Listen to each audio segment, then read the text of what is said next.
Welcome to Vegas Circle Podcast with your hosts, Paki and Chris. We are people who are passionate about business, success, and culture. And this is our platform to showcase people in our city who make it happen. On today's podcast, we're going to be sitting down with someone I can confidently call one of the most interesting people in the world. He's an author, a coach, a public speaker, financial expert, and content creator.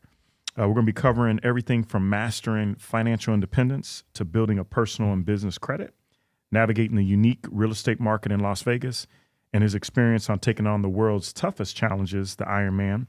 Plus, we're going to be discussing his inspiration behind his book, The Origin of Opportunity, and the importance of surrounding yourself around people that elevate you in business and life. So we welcome to the circle, Mr. Andrew Cartwright. Awesome. Yeah, welcome. Well, thanks for having me. I'm wondering, is it really Smith? It is Smith, yes. It is Smith. Yeah, is that your real name? It is, yes. Okay, and Phillips? Yeah. Are you guys real? Not at all. You guys are in witness protection. 1,000%. Yeah. 1,000%. You look Smith or Phillips, you're going to find tons of people. The funny part is I have an 1000%, Arabic background, and I'm Chris Smith, so it's kind of a little fishy. I tell my parents the same thing. I'm like, wow. Everybody thinks it's fake. And although what's funnier, Paki, I've never met anybody named It's Paki. Swahili.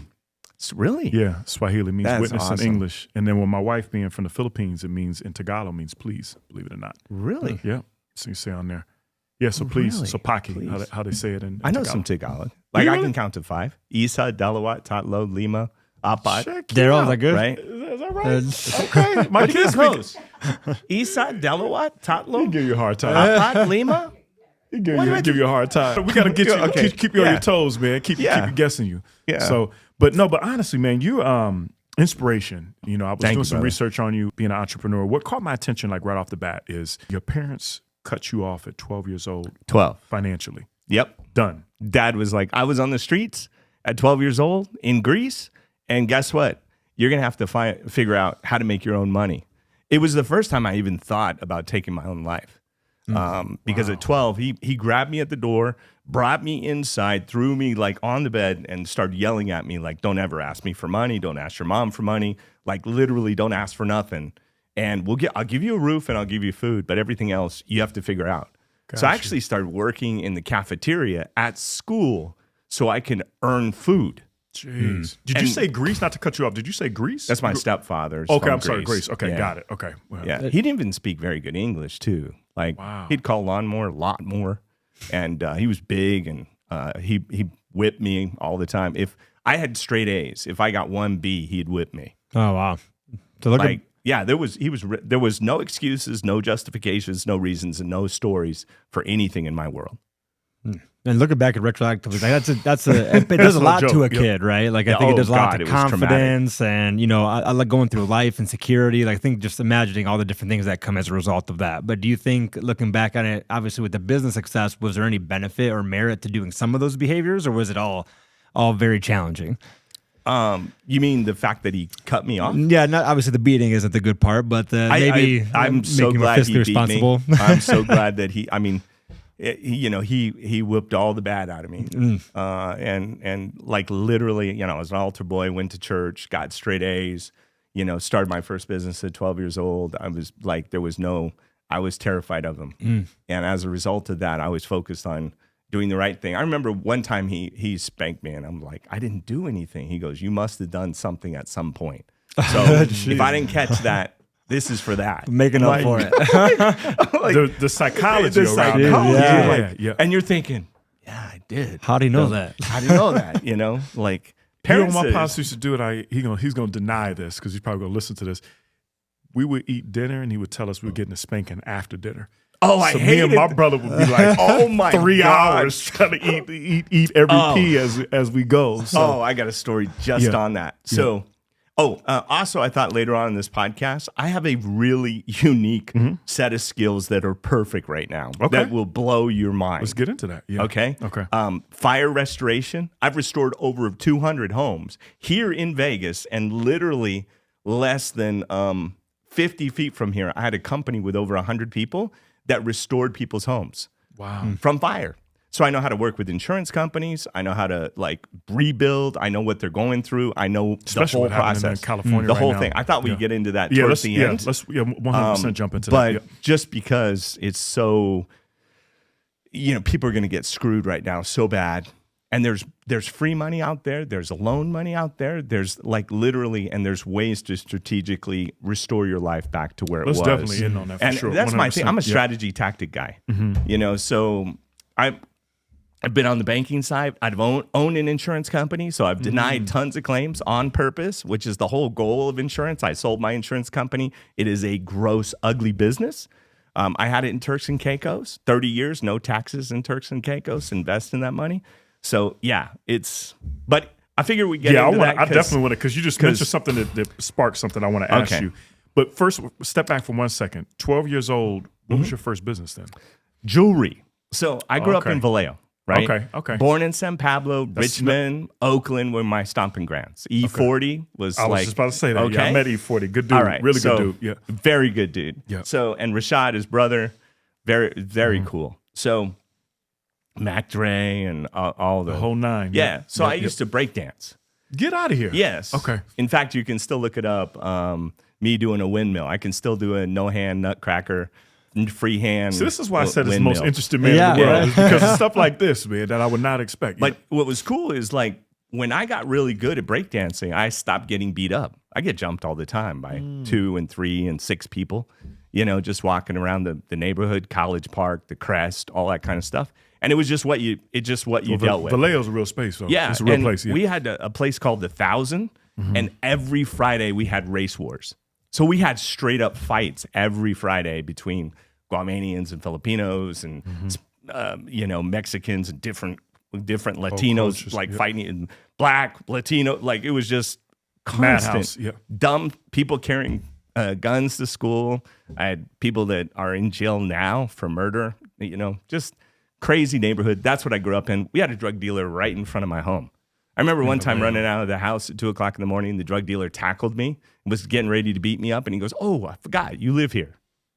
So that's the type of foundation. Yeah. that was my neighborhood. Right? Yeah. I'm so glad I grew up there. I'm so glad that I was a minority. I'm so glad that I went through all that because it forged like the unbelievable person that I feel I am. But so in that whole thing, guess what E40 and everybody was wearing? Jewelry. Jewelry. Yeah, 100%. Yeah. Jewelry. Yeah. So I figured 12 years old, I got going. I went and got my resale permit. There was no age limit on getting a resale permit. No age limit. No. Did you know that? I had no I had idea no about clue. that. Anybody. You can be 8 years old. Never knew that. Because what you're getting is a permit to pay taxes. Like, why would they stop you from doing Yeah, that? very true. Right? More Like, people who's start going to block businesses, they're gonna that? Stop that, yeah. I Like, never knew that. Okay. yeah, they're not going to cock block Yeah. that, right? Okay. So, any rate, we're basically, I go in, I can't believe I got a license. I walk out like I just stole something. I go to the jewelry mart in San Francisco. I look at the jewelry prices. Silver, which a lot of guys were wearing silver because they couldn't afford gold, and they would say it was white gold. Hey, you know, you got to do what you got to do, right? You make it. Yeah. So before they could buy the gold, E40 was buying gold, just so you know. Make that clear. You make it clear. Yeah. E, it's all good. Yeah. You know, gold, brother. I know you never sold you no silver, but like a silver rope chain would be $100. I still have the photocopy of what I took around to everybody, but I got silver for 65 cents a gram. Wow. Right? The stores would charge 1,000% markup. That means And you were 12 years old doing this? yeah. So Jesus. at $100 for something I'd pay $100 for, they were selling for 1,000 at the store, and I was selling it for $200 and doubling my money. I got half the money up front, right? And then I would collect the other half. So I already had the money to buy the jewelry. All I gave them was a photocopy of all the different jewelry I could get and a price. And they knew they just beat me up if I tried to take their money, For sure. Yeah. right? Like, oh, we get this little square, straight A student. We'll beat him down, you know? So he ain't taking our money. And I always delivered. Yeah, that's fascinating. Have you always been in the entrepreneur space? Like obviously starting at 12, becoming an entrepreneur and realizing success, at an early age. Do you think that's something have you always done that? Have you ever done like a 9 to 5, or you've always been in this entrepreneur business space? I would, to be honest, I think, you know, as a kid, I probably would have dreamed about being like a police officer or a fireman.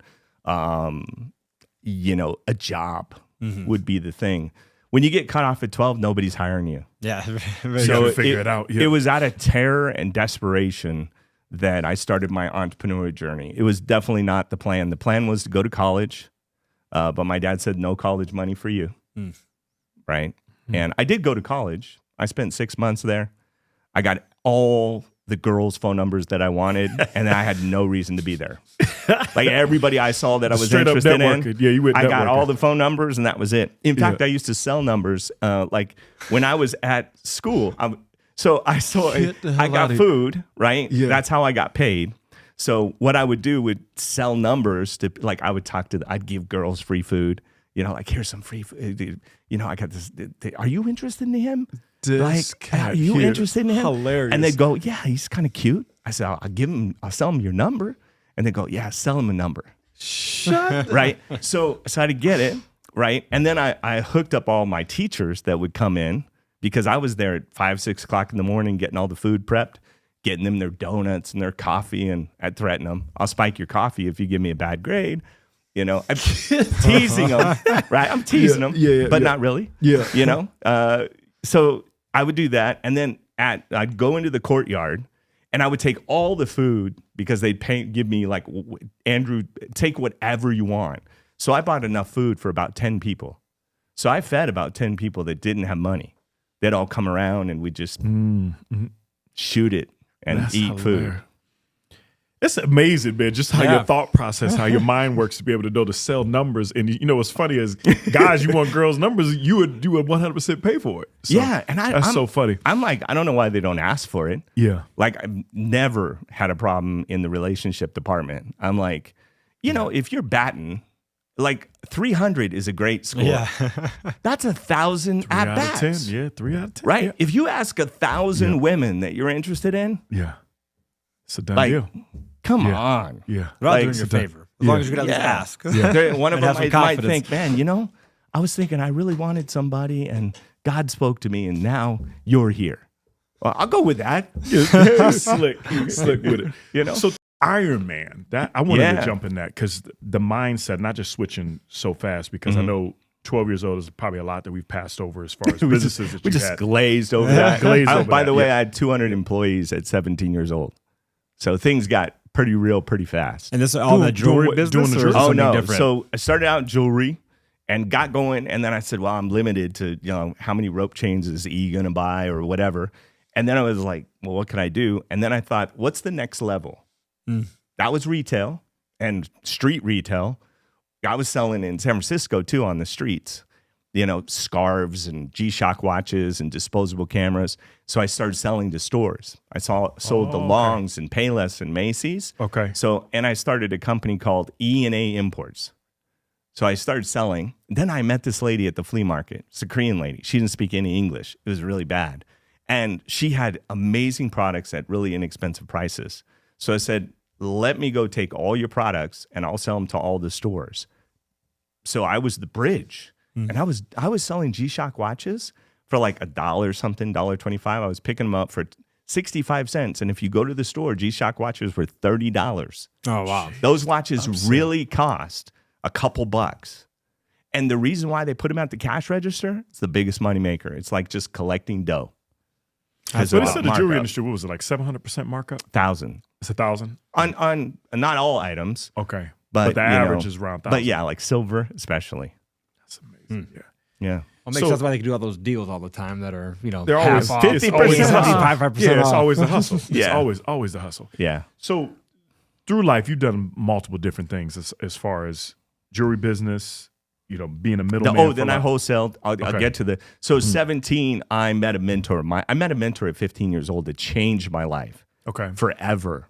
I was listening to Tony Robbins. I was listening to Dale Carnegie. I was listening to all, like, everything, like cybernetics. I had a whole thing, Nightingale, all this stuff. I was listening to stuff every single day, every day. How'd you find out about it though? Because that's at 15 years old. Did your mentor tell well, you, "Hey"? Well, Tony the Robbins- thing is, I didn't meet this. When I met this mentor, my whole life changed. Okay. I read Think and Grow Rich. Okay, now what? What am I going to do with Think and this? Grow, what do Yes. you do? Yep. Yeah. What's the next step? What's step one? Yep. Right? What's step one? No step one? What do you, no step one. Tony Robbins? No step one.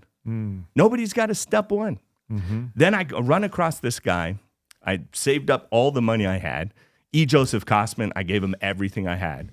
He'd been like 23 or 25 products that he took to market. The spud gun that shoots potatoes, the ant farm. Remember the ant farm?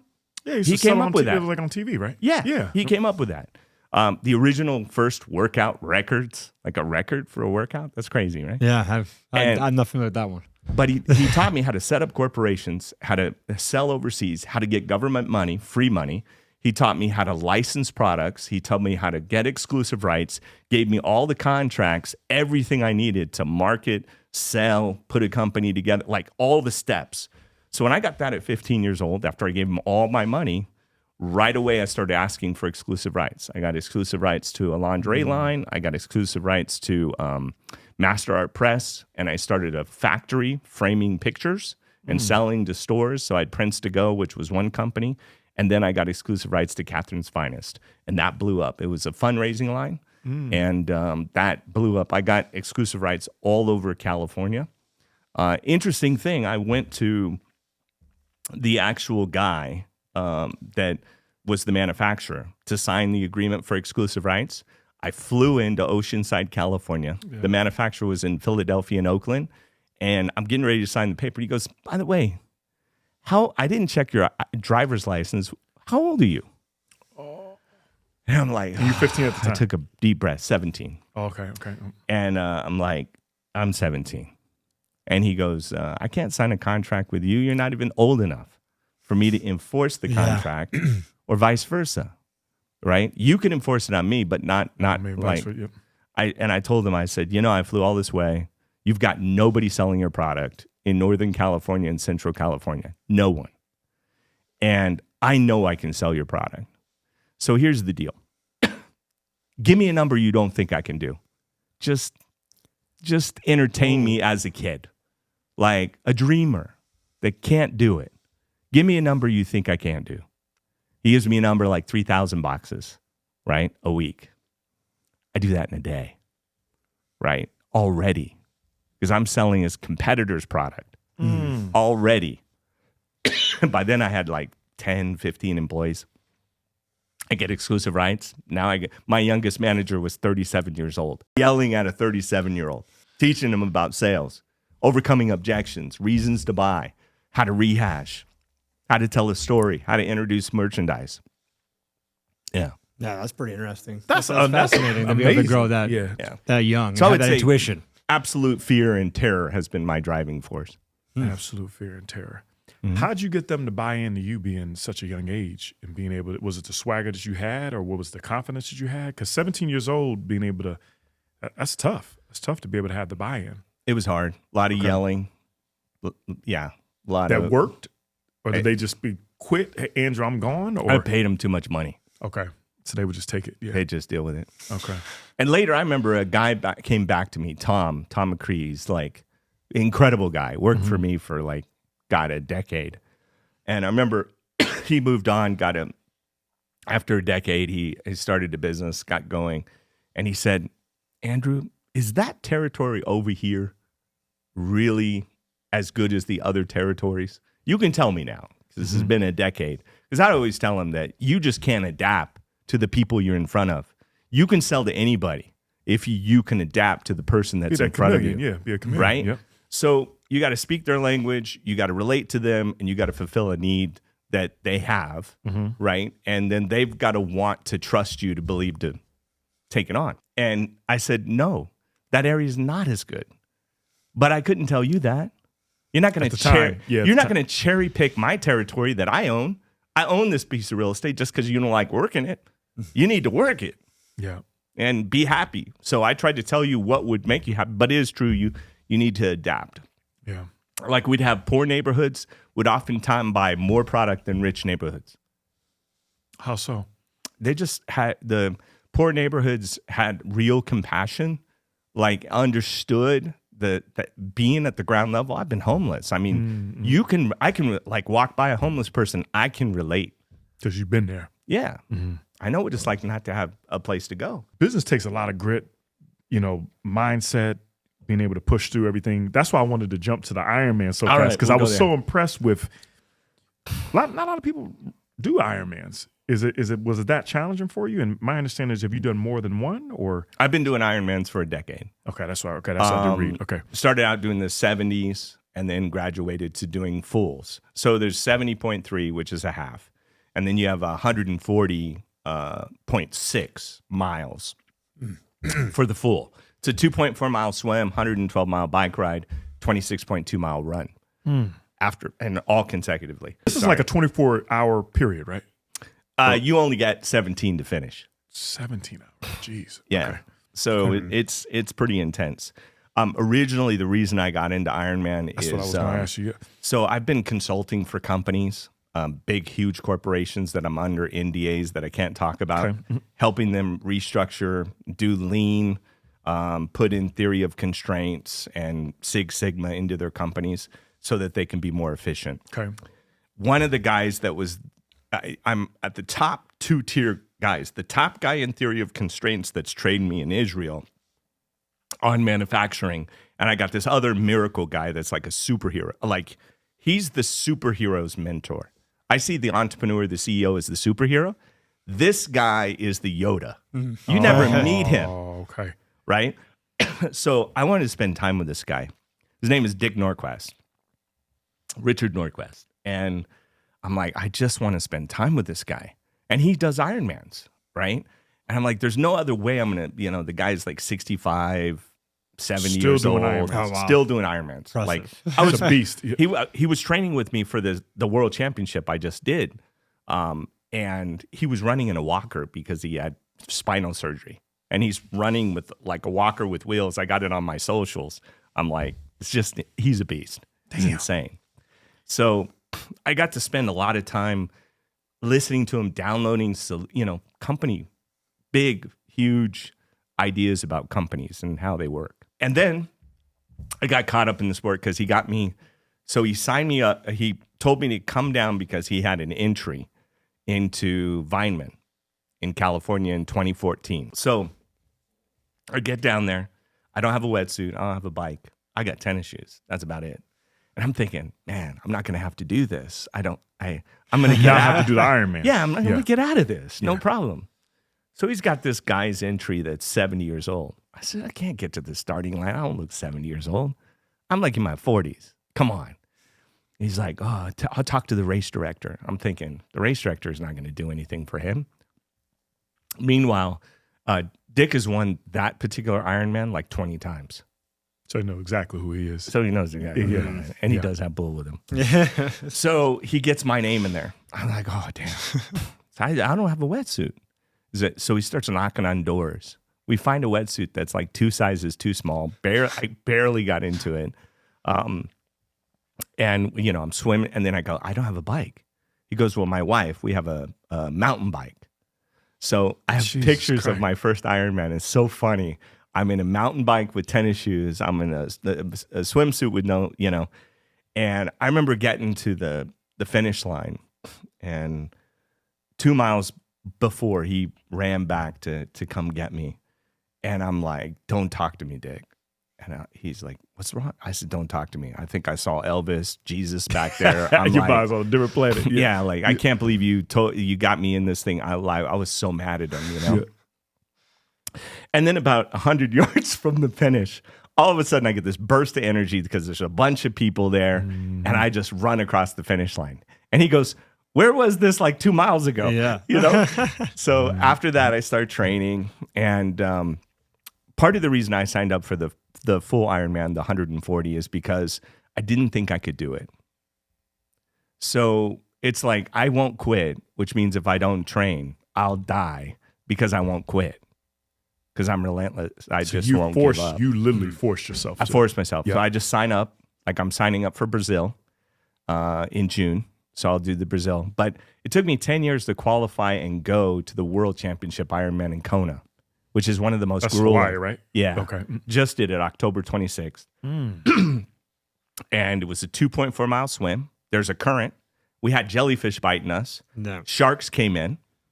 So there was like, That's a hell no. Yeah, There's no right. way in hell I'm Shark. getting in the Lost water. me Yeah. at sharks. Yeah. and what was interesting is dolphins came in and actually went back and forth and actually kept the sharks to shore.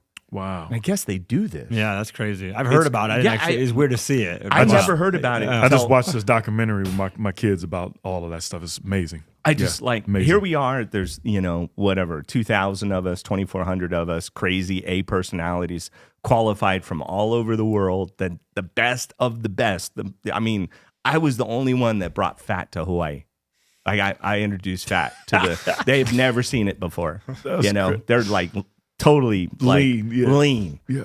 And I like my steak with a little fat on it. I'm with you, brother. I'm with you. Yeah. So we're doing this swim. We get out there. Jellyfish are biting. We got sharks.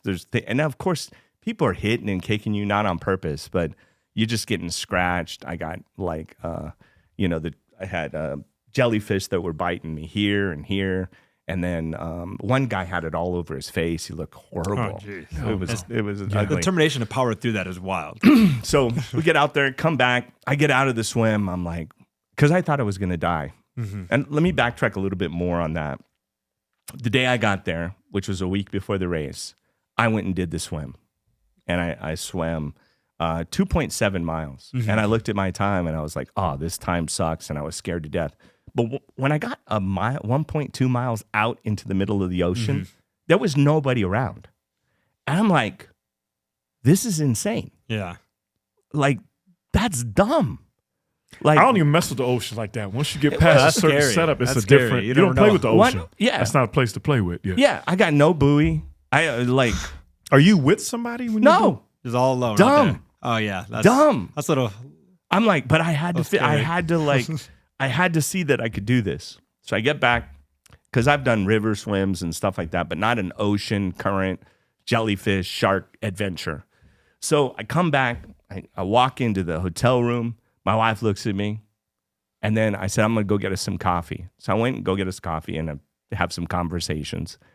And I come back, it's a couple hours later. She's reprinted my trust agreement. She's made revisions to my trust. Oh jeez. Jesus.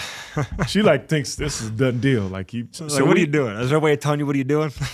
So, because I'm like, I could die. Yeah, that's And scary. it was like written all over my face that I could die, right? And just on the swim, I could die. Somebody hitting me, getting cramps, something could happen. And so she revises this. We spent 3 days negotiating my trust. We're fighting over the trust. By the third day, I'm like, honey, I signed it. We went to the notary. We had all the attorneys prepare everything, the whole bit for the amendments. We get it signed. I'm saying, okay, it's been 3 days. I got 4 days till the race. Can we stop talking about my death? Can we stop planning for my death? Can we just do that now? And she says, yes. I'm like, thank you. I'm like, but That's the What a craziest crazy hell. story, Man. Yeah. That's I crazy, was man. terrified. I was completely terrified all the way up till I finished the swim. And then once I finished the swim, I was like, I got that down. They called my name out there. And it was, because it's televised all over the world. So I come out, they say my name. I'm like ecstatic. I go on the bike ride. There's trade winds blowing against me in both directions. I know that sounds crazy. I had to ask 5 other people that did it happen to them to believe it myself. And all of us Had the same experience. Yeah, we go out and the winds were against, and then we come back in and the winds were the other way. Hell, They have trade winds. No, They there's switch. No way. Yeah, there's no way. And then it rained. So then Jeez. I'm like, and I'm so close to God when I'm in an Ironman. Like God and I are like this. We're like, I bet you are. we're like poised in an Ironman. Yeah. We're like, we Yeah. talk a lot. I bet. You know, bet. we have some deep discussions. I bet. Yeah. And in fact, I couldn't figure out why I was doing the Ironman. I've been on other podcasts. They go, why are you doing it? I said, I have no idea. That was my next question. I have no idea. Why put yourself through that torture? Well, I found out, through prayer, on 3 miles from the finish line. So I do my 112-mile bike ride in the rain, crosswinds, people flying off their bikes, ambulances taking people away. You're seeing that. I got my oh crap bars I'm holding. I don't even want to drink or eat because I'm so freaking scared, right? There's 6,000 feet of grade you go up in addition to 112 miles plus the wind and the rain. So I get back, I get off the bike. I'm like tore up. I'm like, God, I got to run a full marathon now. Yeah, that's So crazy. I get out, I get off the bike. I'm running the marathon, and I go, and about 3 or 4 miles before the finish line, I'm like, why? And what came to me was, I don't know if it was God or just maybe after I saw Jesus or Elvis, that literally this isn't to inspire other people. I'm putting you through this so that you'll inspire other people to take on their dreams and their goals. That's what it is. The ones they think that they can't do. You're proving stuff that you can do that you don't even think you can do. If you subconsciously, the mind games, everything we play. Yeah. Oh, you'd be shocked at how far you can really go, who you really are. Like who you're being today is probably a grain of sand on the beach of who you are. Yeah. Do you think it's like one of those things, though, like Iron Man, obviously, you need a lot of determination, grit, discipline to be able to get through this and push yourself to the end. Like as you're facing all those challenges, it's almost like... Unless you want to die. Yeah, as you're almost going to die. It's very similar to be successful in business, right? Like a lot of those same things you're going to go against are things you're going to challenge an Iron Man. So, but are those things that you could train people on, like that discipline and that determination? Like those are almost inherent. Yeah, I would say, can you train somebody on it? I think you can maybe scare somebody into being that way. I guess like I was. Yeah. You said scare somebody. Scare somebody into being that way. You need like a life-changing event to like, So I remember I looked up because my wife and I would use the word cognition, realization, and epiphany all like synonymously. And I'm like, man, I'm being loose with my language. Right? I like to be impeccable with my language. I look up words. I look at the derivation. Just to give you an idea, how many definitions of the do you think there is? 4? No clue. Take a guess. 20? About 27. Oh, okay. So it's close. Are you serious? Of 27? has the, yeah. Okay. Of I has was just like taking a the guess. same. Okay. Of. Yeah, that's wild. Can you think of over 20 ways to use the word the? But you do. You just don't know that you're doing it. Because it's just in our language. It's embedded, yeah. Yeah. And you'll see that in law because they use words like math, right? Our whole country is based on impeccable wording. They get that wrong, That's why I was lobbying with the blockchain and helping with the blockchain task force to help with crypto in Wyoming to get the best laws in the country because every word mattered, right? Yeah. So that cognition, epiphany, and realization, like, a cognition is where you're thinking and you cognite. You have thoughts that you have. A realization is you realize something. Over time, you just, okay. You've observed something enough that you have a realization about it. But epiphany is a transformational moment. Yeah, how do you get more of those ones? Yeah. So, but distinguishing those two, now the communication, when we're communicating about something that's come to us, we're like, did this transform our life? Because epiphanies are what I'm interested in.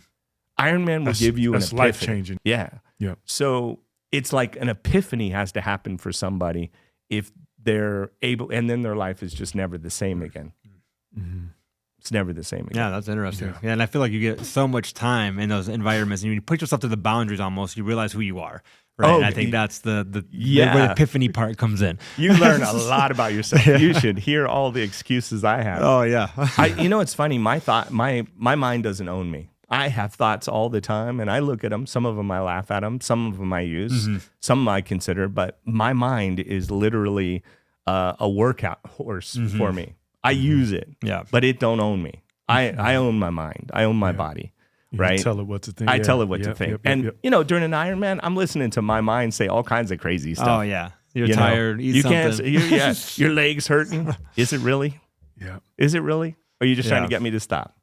Your mind is, it's funny when you get detached. Navy SEALs get to the point where they detach past their mind. And when you free yourself of your mind, it is so incredible. You free yourself of emotions, even better. You free yourself of your body, where you jump in like an ice bath and you tell your body, listen, you're going in Shock here. your body. Yeah. Yeah. Yeah, that's tough. Yeah, I feel like you gotta puts more of those things into action. I think that's the hard part for the average Well, it person. seems like right? you're forcing yourself. You say you've been doing it for over a decade. Yeah, it's you're not gonna forcing be- yourself to There's continue nothing to keep enjoyable challenging. about it. Yeah, it's crazy that you keep No, doing it not at all. over and over Yeah. again too. That's even more impressive. Yeah.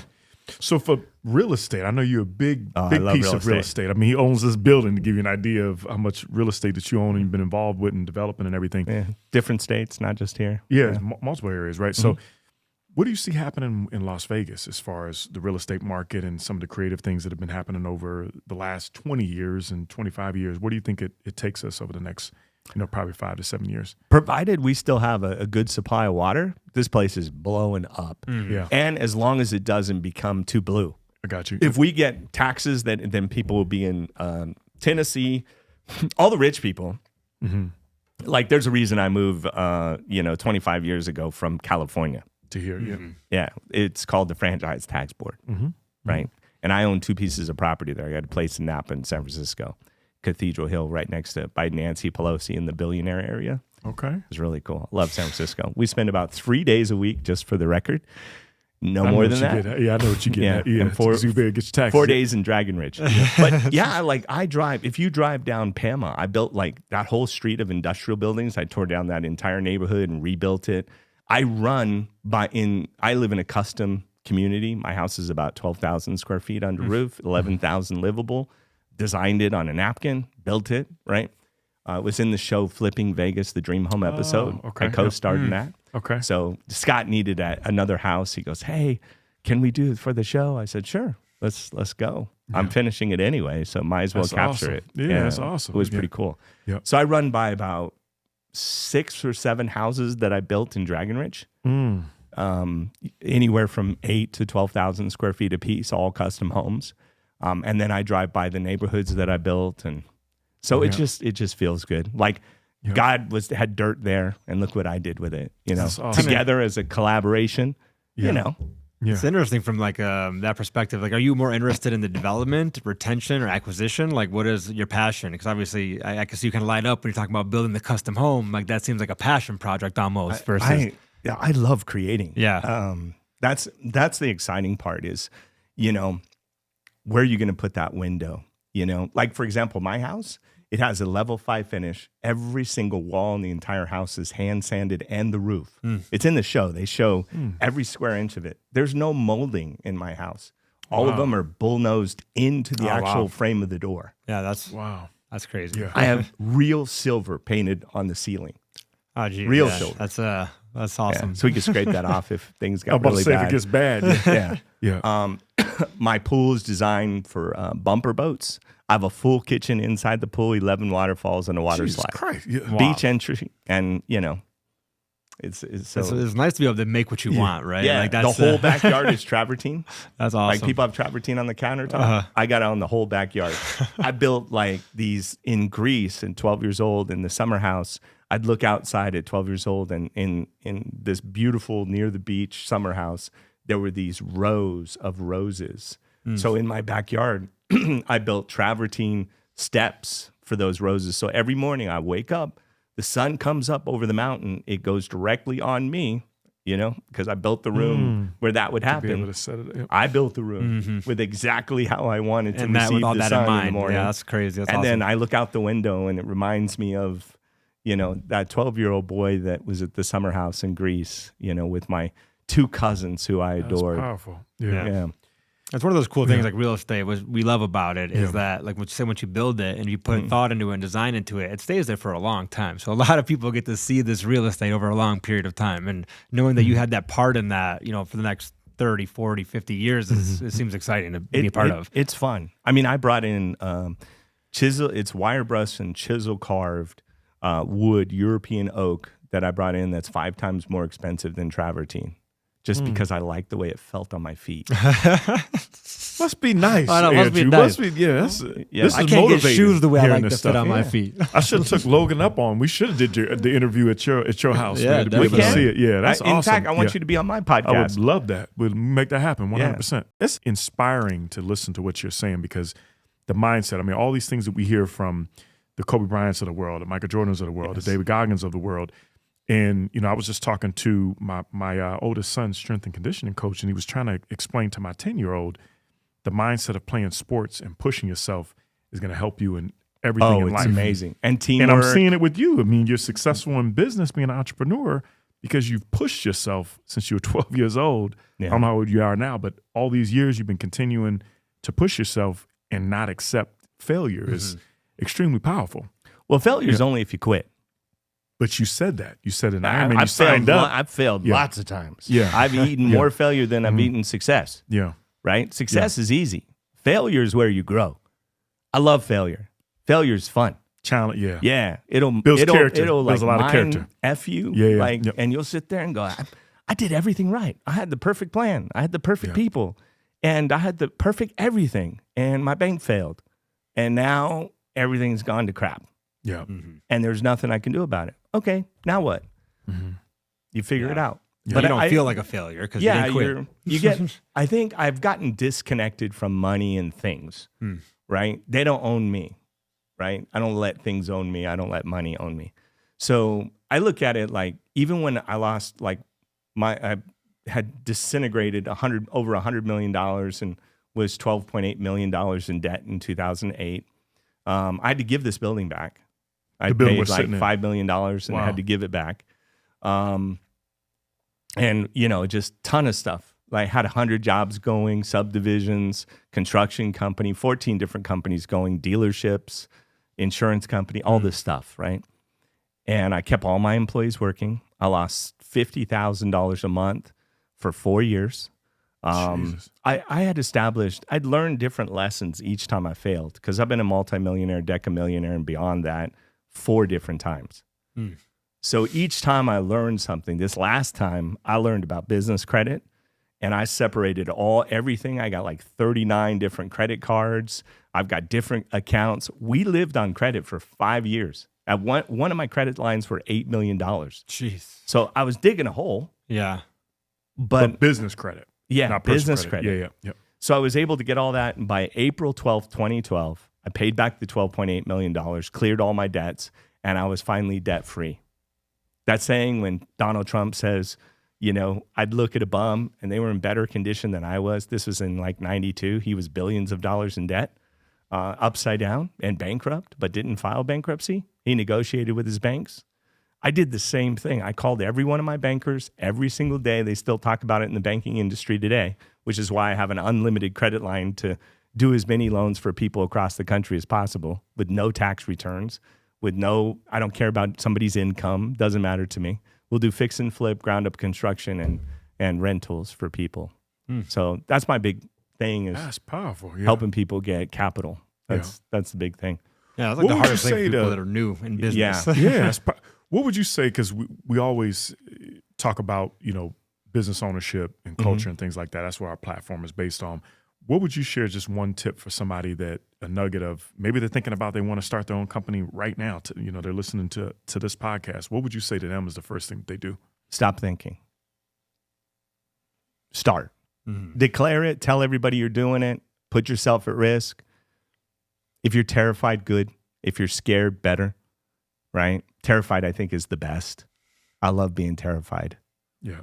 Yeah. Fire in the basement because it makes you. It wakes you up. 100%. You're alive. You're 100% present in the moment. Stop thinking. Do it. I like that. And start early, fail fast, and fail forward, and keep moving. The thing is, like, even with the wholesale business, everything I bought was wholesale. Worst case scenario, I sell it back to the wholesaler. Yeah. My fail forward is I get my money back. Yeah. But I can't get back if I don't do it because I'm going to regret that the rest of my life. I want to be all used up on my tombstone and as little regrets as possible. So if there's something I want to do, I do it. Live it.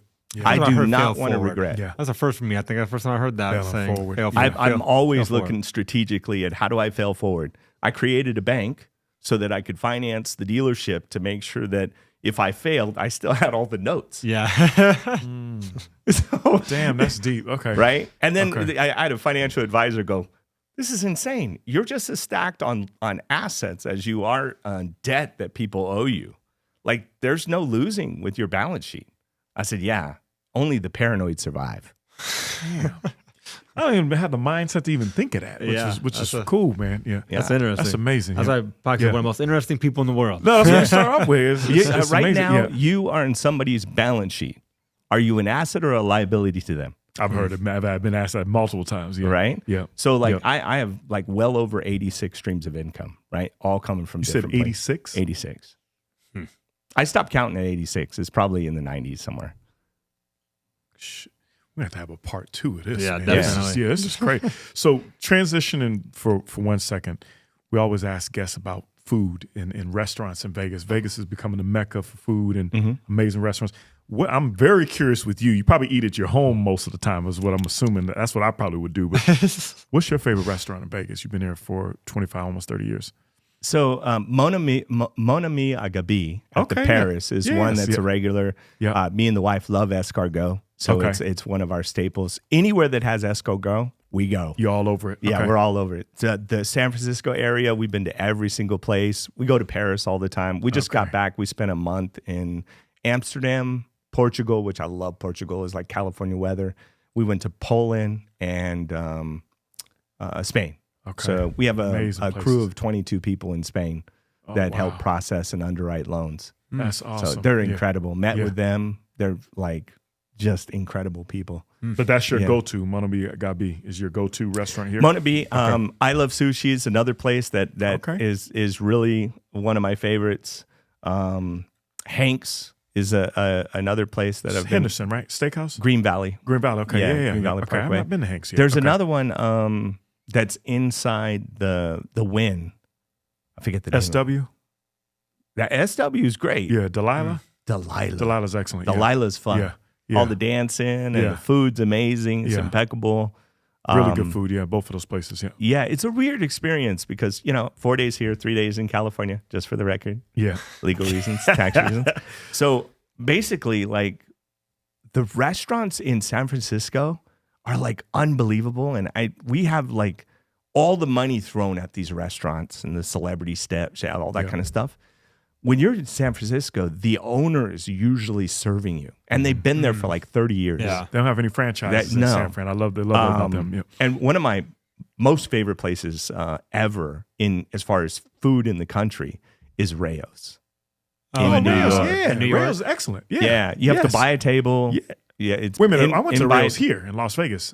We have a Rios in here. They're gone now, I believe. Oh, that I went during the pandemic is when I went. That's where all the mafia people go. You're talking about the one in New York. Okay. That's the same one that you get the sauce from at like Walmart? Yes, okay. yes. Isn't that funny? Yeah. It's like, the food's excellent. It's like it's where all the mob stuff happens. Yeah, that's funny. That's excellent. But so people own the table there. The who's who is there. And I was in the middle of working on buying a castle and building 275 units, luxury condos to compete with the Ritz-Carlton over there. We still have the deal in contract, but it's been a tough go to buy the note from the bank over there because they just don't want to sell it. Yeah. That's no joke. I've heard Rails is fantastic, but it's man, I impossible could talk to get to in. you for hours, man. Yeah, you're very inspirational, and you got an interesting mindset and perspective on life, man. Which I take that everybody can do it and don't think. That's what I took out of this. What is something that maybe we forgot to ask you that you want to leave us out on, other than talking about the fires with California? But what's something else you want to leave us out on that we maybe forgot to ask you? It's so funny. I never think from there because I'm all about serving. Okay. I'm like, good. Give me some problems. Okay, good. Come on, you're a firefighter for real. I've been a firefighter since I was 12. Yeah. Like, give me a problem. Yeah. Let's roll. I'm not narcissistic, even though I have like 20 million people that set their eyeballs on me a month. And I'm like, thank God, I can't believe that like some 54-year-old old ugly looking dude that people would actually watch on a daily and stop me and give me hugs. Yeah. It's crazy. Yeah. But I try and put out content that is strategic, tactical, and no, it's not going to be the most explosive viral stuff, but the most valuable stuff on the internet is not the stuff that has 1 million views.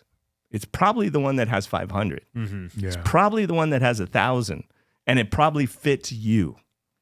And I think that gets missed. So I have videos that have done millions, and then I have some that I feel really proud of that have done like 30,000 or 20,000 or 10,000 in views. And to me, it's more about like even the video I have coming out tomorrow about the fire is like 10 steps you can do, how to work through this stuff, you know, because I've been there. So you own insurance. You said you own an insurance company and also a construction company that actually fixed the houses. And I had all 4 board up contracts here. Jeez. I had the Las Vegas board up contract, and I'll tell you what a board up contract is. The North Las Vegas, if you don't know, North Las Vegas contract, Henderson and Clark County. You know what a board up contract is? I'm assuming when something messes up, you got to board everything up. It's so just fire like it sounds, happens, right? Yeah. You come out Board there. So what we did, I got all these contracts. I can't really say how I got all of them because it was you do what you got to do, right? Yep. Yeah. Life ain't fair, you know?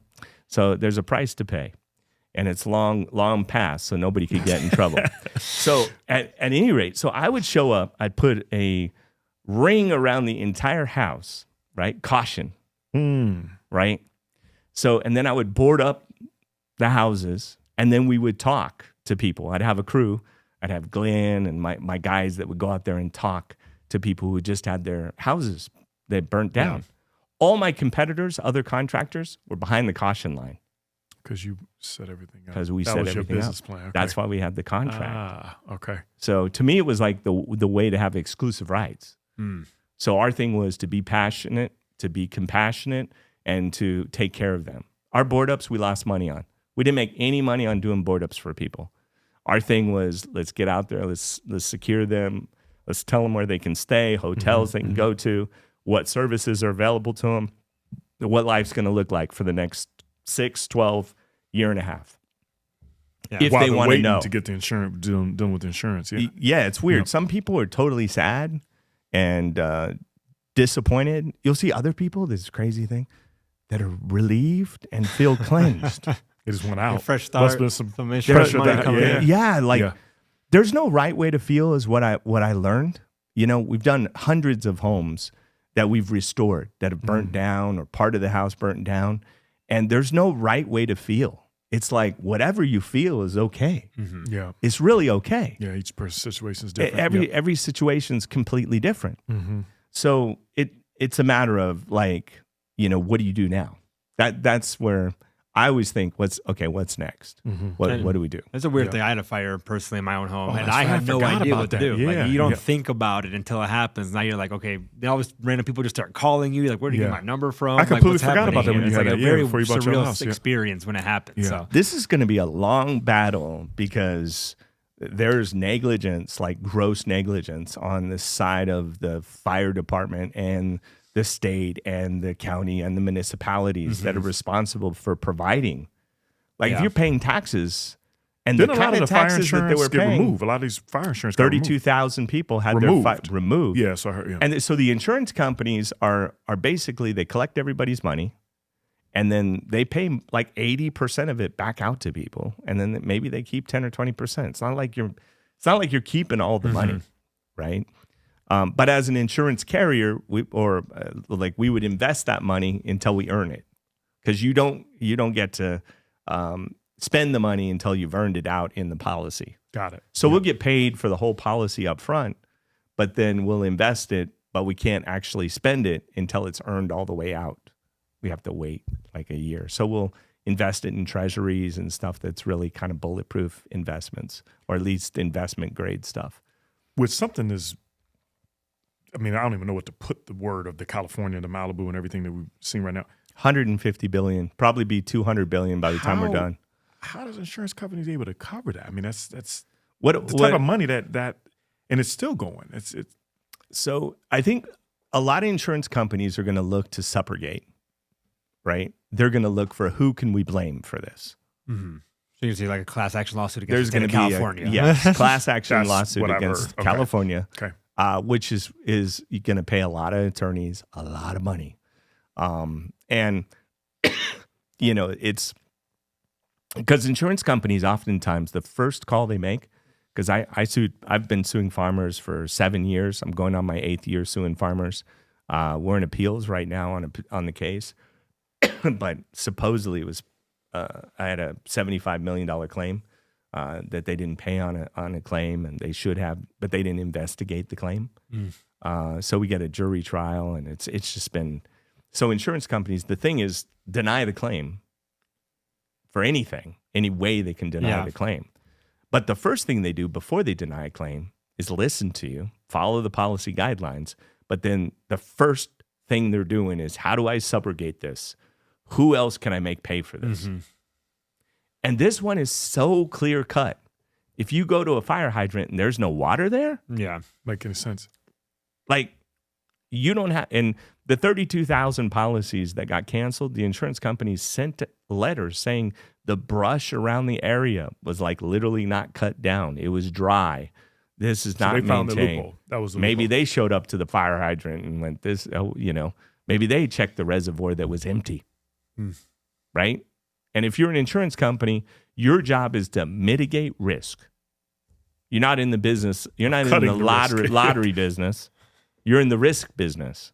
So you do an actuary, you look at the possibilities, and somebody caught it and said, we're getting out of this game.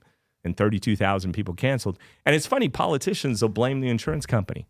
But if you created an environment that allowed the insurance company to insure the property at a reasonable risk, why would they cancel the policy? Yeah. They're going to make money.